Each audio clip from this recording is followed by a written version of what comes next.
Hey guys, subscribe for daily content. And if you're shopping for gear, make sure you check out the description for the newest items at some of the very best online retailers. There's also links for some of the items that I personally recommend. Thanks! What's going on YouTube? Metal Complex here, and today I've got a super interesting knife review slash knife overview to share with you guys. And I say it like that with that super cringy upward inflection because it really is something that it's a design that I'm not normally super interested in terms of the aesthetics. This is the Ketuo Ventr. I am most likely mispronouncing that. This is a braid and sweeten design in collaboration with Ketuo. But there's a really genius element here, something that it seems so simple when you realize what they're doing here. But yet this is the first time I've ever seen it. This is a button operated liner lock, which we have seen before. But I have not seen it to where the liner itself is actually accessible to disengage, right? Usually when we see this, it's the button that disengages it. In this case, it is both the button and the liner lock itself. On other designs, I should say, the liner is inaccessible to the hand. I think this is really cool. Number one, button lock designs are fine. They are on the weaker side in terms of reliability, right? It doesn't take nearly as much spine pressure to disengage a button lock, and we've seen that a lot in the knife world. We've seen it. We've seen button locks that are designed very well, and we've seen other button locks fail with almost no pressure whatsoever. So I do like that we are relying on a liner lock, and I love the fact that it's accessible. There's also a bunch of other elements here that make this knife really, really interesting, including the price. The price is super great on it. I'll link this knife down in the description. You guys can check it out if you want. It does help my channel when you use those links, but that's entirely up to you. Thanks so much to Ketuo for sending this in. Thanks to my patrons for supporting me, and please make sure to follow me on Instagram at metal_complex. Let's go ahead and get some quick specs here. So the overall length of the Ventr is it's going to come in on the smaller side, but there is light at the end of that tunnel for people who want a little more knife. There's a lot of ergonomic room here. So the overall length is just shy of 7 inches. It's about 6.85 to the end of this. We'll call it a means of attaching it to a carabiner to it, I guess. I don't do the outdoorsy lifestyle, like I don't do the camping, hiking, hunting, fishing stuff, but I feel like this is, that type of knife, and I want to come down on that. There are definitely people who will utilize this, right? If you measure to the back of the scales, we're looking at 6.35 inches. Blade length is coming in at 2.85, and cutting edge is actually also coming in at just shy of 2. It's like 2.8. Let's go ahead and do some size comparisons. Any custom scales you find in this section can be found down in the description under Original Goat and Others. So up against the AD10 and the AD20.5. You can see here, it is smaller than both, but I will point out the cutting edge is identical to the AD20.5. And while it doesn't have the exact same ergonomic lines, it's much more open ergonomically. So it's a little bit easier for your hand to find the natural position, in my experience. How about up against the Spyderco PM2 and the Spyderco Para 3? Once again, it's smaller than both, but identical in cutting edge to the Spyderco Para 3. And then finally, let's put it up against the Benchmade Griptilian, or in this case, the Ritter Hogue and the Hogue Deca. How is the action on this knife? It is stupendous. It looks like that button has an enormous amount of travel to it, but really, it's got just the right amount of depression. There's no crunch. There's no drag. I mean, it doesn't matter how hard you push that button. You push it down, it moves the liner over, and the blade drops. It's on bearings, and it's really, really good. Once you get the timing down, I think it's actually tuned perfectly. And opening the knife is as simple as just getting your finger right here in this slot and either reverse flicking it or just wheeling it out. It really is just spectacularly easy to manipulate. The knife is just large enough. Even somebody like me, I wear an XL glove, which means my hands are fairly average size for a guy, but people with hands maybe even slightly larger than mine will find that this is a really comfortable knife. Really just much more comfortable than you would expect. So it's really interesting in that way. But people with smaller hands, absolutely, you'll be super comfortable with this. So action, fantastic. Let's go ahead and do a comparison of why am I losing what I normally say here? Only just recently when I do reviews, I have this like flow, right? And that flow rarely gets interrupted. But every now and then my brain short circuits and the train gets off the track and goes the wrong way, right? Takes a wrong turn at Albuquerque or whatever Bugs Bunny used to say. Carry profile.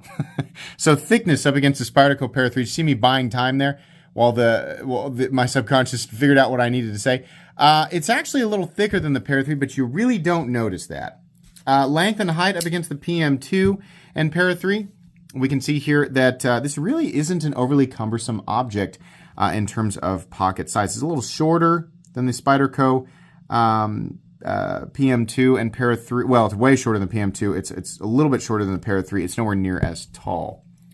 Let's go ahead and do a hardware check, and that brings me to an interesting point, one that I'm sure many of you have already noticed and are wondering when I'm going to point out. Get out my tools. My tools are very inexpensive and very recommendable. You can find them right down in the section of my description that talks about the tools I use on the channel. I think, unfortunately, what we're looking at here is a weird example of a knife that is using a T6 pivot. Now, obviously, if you've got quality tools, you can get that out of there. But Braden Sweeten, Ketuo, most people really don't like to see a T6 pivot, and here's why. T6, anything in my experience, which is a lot. I'm not saying I have more experience than anybody, but I have quite a bit of experience when it comes to, disassembling, reassembling, and just maintaining pocket knives. The pivot is generally the fastener that gets messed with the most.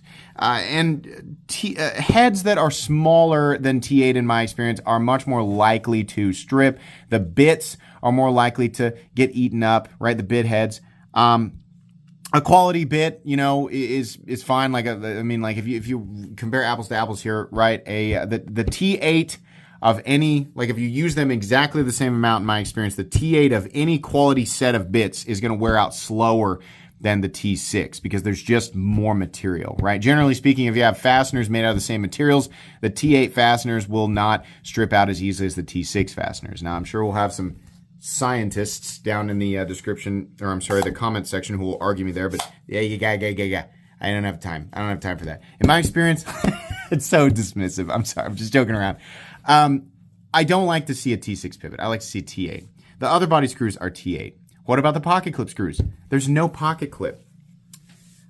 This is a knife, I guess, that is meant to attach to your person or your pack or your gear by means of a carabiner. I would guess, given the sort of camping, hiking theme surrounding this knife in the description on the Ketuo website. That's fine. I think it should have just come with a pocket clip, right? I think that would have been something very easy to do for people who want to carry it that way. It's 2 holes. They have full steel liners. It could have very easily been done, and a pocket clip could have been included so that you can carry it how you want, right? We have plenty of companies creating knives like this in this territory at the same price point with the same, manufacturing costs that are actually including spare parts and things like that.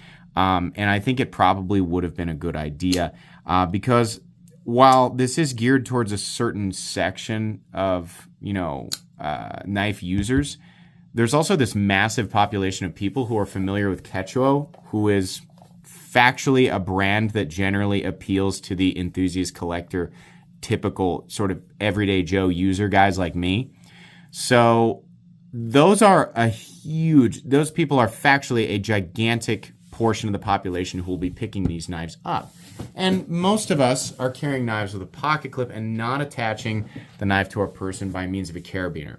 So I'm not dismissing the design and the purpose behind it. I think it's great, but I think maybe it would have been a good idea to just have a pocket clip attached, right? Or have an option to attach a pocket clip, just a simple symmetrical clip, right? Something like this, 2 holes drilled in on either side, wouldn't take away from the design. People can attach it how they want. But that's, it's something you should be aware of. It doesn't come with a pocket clip, right? We'll get back to that.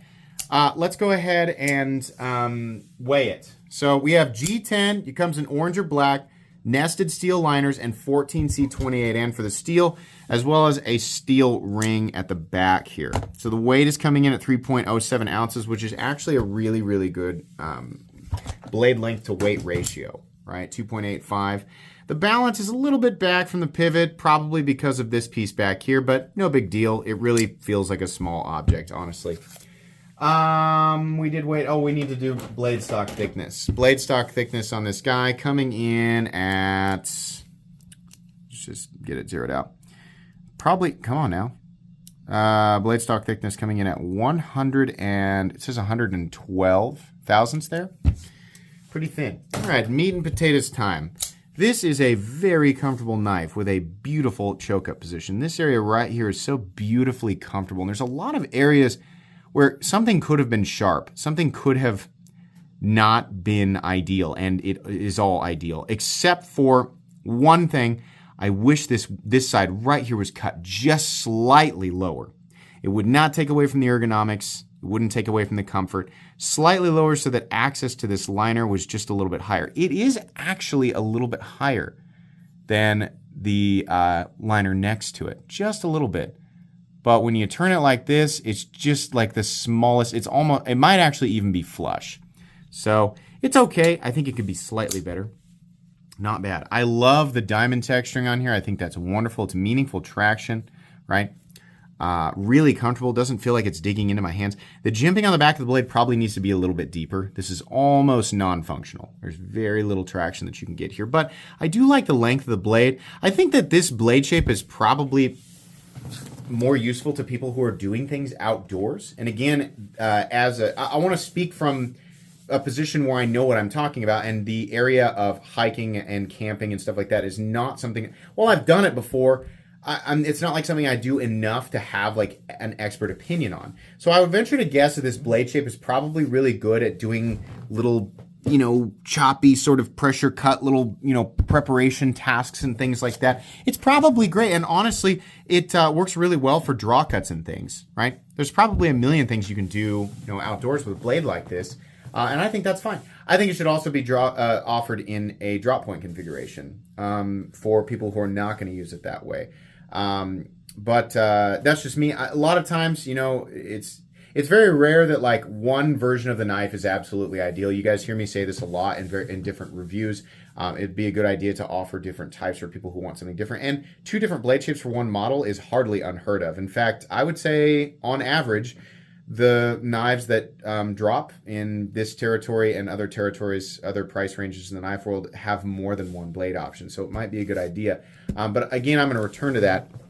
This is kind of like a blasted finish, and it looks really, really nice. The edge is done super well, and honestly, it gets really thin. This is almost a fully flat ground blade. It just works really well. All of the edges and everything are nicely knocked down. There's nothing that, really feels overly sharp or aggressive on the fingernails or anything like that. It's sharp where it needs to be, and it's not sharp where it doesn't need to be. What's funny is, I would think that an outdoor folding knife design actually would have like a 90-degree sharp spine so that you can do like the flint spark thing. But okay, it doesn't in this case, whatever. And it works out in my favor because I'm not really into that, right? But that's fine. There's no standoffs or anything. It's just a big open area back here, but it's deep. The blade is housed deep enough inside the handle that you cannot touch the blade. The little ring back here, I'm not going to need it, but it's made well. The edges are nicely knocked down. Attaching a carabiner lanyard of some sort to it, whatever, that'll be fine. The detent just feels fantastic. This has an actual detent ball because it's not a plunge lock. It's not a typical, button lock knife. It's a button moving a liner lock out of the way, and the liner has a detent ball attached to it, which means you get a proper nice clicky detent, and that's really nice. We have a stop pin located in its traditional spot back here, and then I believe it's got this little teeny tiny secondary pin back there, which is actually, is it actually the plunge lock that's moving that? I think so. Let's see here. Yeah, that's exactly what that is. I think you can see that in there. That's what's pushing it over. But then it's acting as the closed position stop pin right there. So that's fine. Lockout, completely and totally solid. You guys saw me do the little test there. No stick, no up and down, or pivot lash, I guess. Very smooth and consistent in here. Great detent with no pivot lash. I'm sorry, no detent lash. And then the blade is also perfectly centered as far as you can see there. So This is a cool design by itself, and I think for the crowd that this is intended for, I have to assume it's probably pretty appealing. Now, if you're a camper, hiker, hunter, fisher, etc., blah, blah, blah, and you feel like this might be kind of marketed towards you, you can tell me whether or not these elements actually work out well for you, right? Because you're going to know better than me, and that's fine. I don't have a problem admitting that. I think this is a really, really great idea, and it could be evolved into something that would also appeal to this massive other crowd that is a huge chunk of Ketuo's buying audience. I mean, no matter what your point is, right? I'm sure there's going to be a lot of arguments here. This is factually true. Ketuo makes knives that directly appeal to this corner of the knife world. And by this corner, I mean collectors, enthusiasts, and users who are more or less regular Joes, right? And regular Joes don't use stuff like this, and we do use pocket clips. So it might be a good idea to offer an alternate version of this knife that has those elements and does not have the little ring, or better yet, just put 2 holes on each side, because let me tell you, lefties, this is very easy to manipulate. It's really, really great, honestly. Sorry, I was still holding the button down there. Lefties, you got to keep your finger off of this button, because if you do have a finger on the button, it's not going to lock out, as you just saw there. But the lock is absolutely solid, and it's not something you guys need to worry about. It might be a good idea to do that. I also would love the ideal version of this knife for me, because I love this idea of a button-operated liner lock that is accessible to disengage, right? You can actually disengage the liner itself with your finger. I think that's really cool. I would love to see this exact knife, no ring, a pocket clip, and a little bigger, right? About 8 inches. God dang, what a sweet design. And then give me a drop point. And I know it's like I'm taking away a lot of the personality here and adding just like the same stuff that we've seen. But the element of personality here, the element of uniqueness, is that button-operated liner that is accessible via the thumb, which is really cool. I think this version should continue to be produced, and that by itself, it is a great knife, right? But I think that it could be evolved and altered, maybe a version 2, right? Maybe a 1.5, right? I think that'd be really cool. I think he's got something here. And you know what? Even as it is, without the pocket clip, this is the part that, like, the vast majority of people, there's going to be a ton of people who watch this review and they cut out in the first 5 minutes and they're like, oh, he's crapping on it because it doesn't have a pocket clip. Terrible review. They didn't make it to the end. I'm actually going to recommend this knife. Even though you can't clip it to your pocket the way you want to, there are other means of attaching this to your person. So you have to go a little bit more out of your way if you're a regular Joe, right? Obviously, if you're a camper hiker, you've got those means available to you, right? I mean, carabiners not necessarily that hard to find. But either way, this is actually a really great EDC knife in this form without these other things that I just want. I think this is cool. And this is a really unique little pocket knife. For $55, which is the price, wow, I don't have a problem with that at all. This is really great. $55 is an excellent price tag.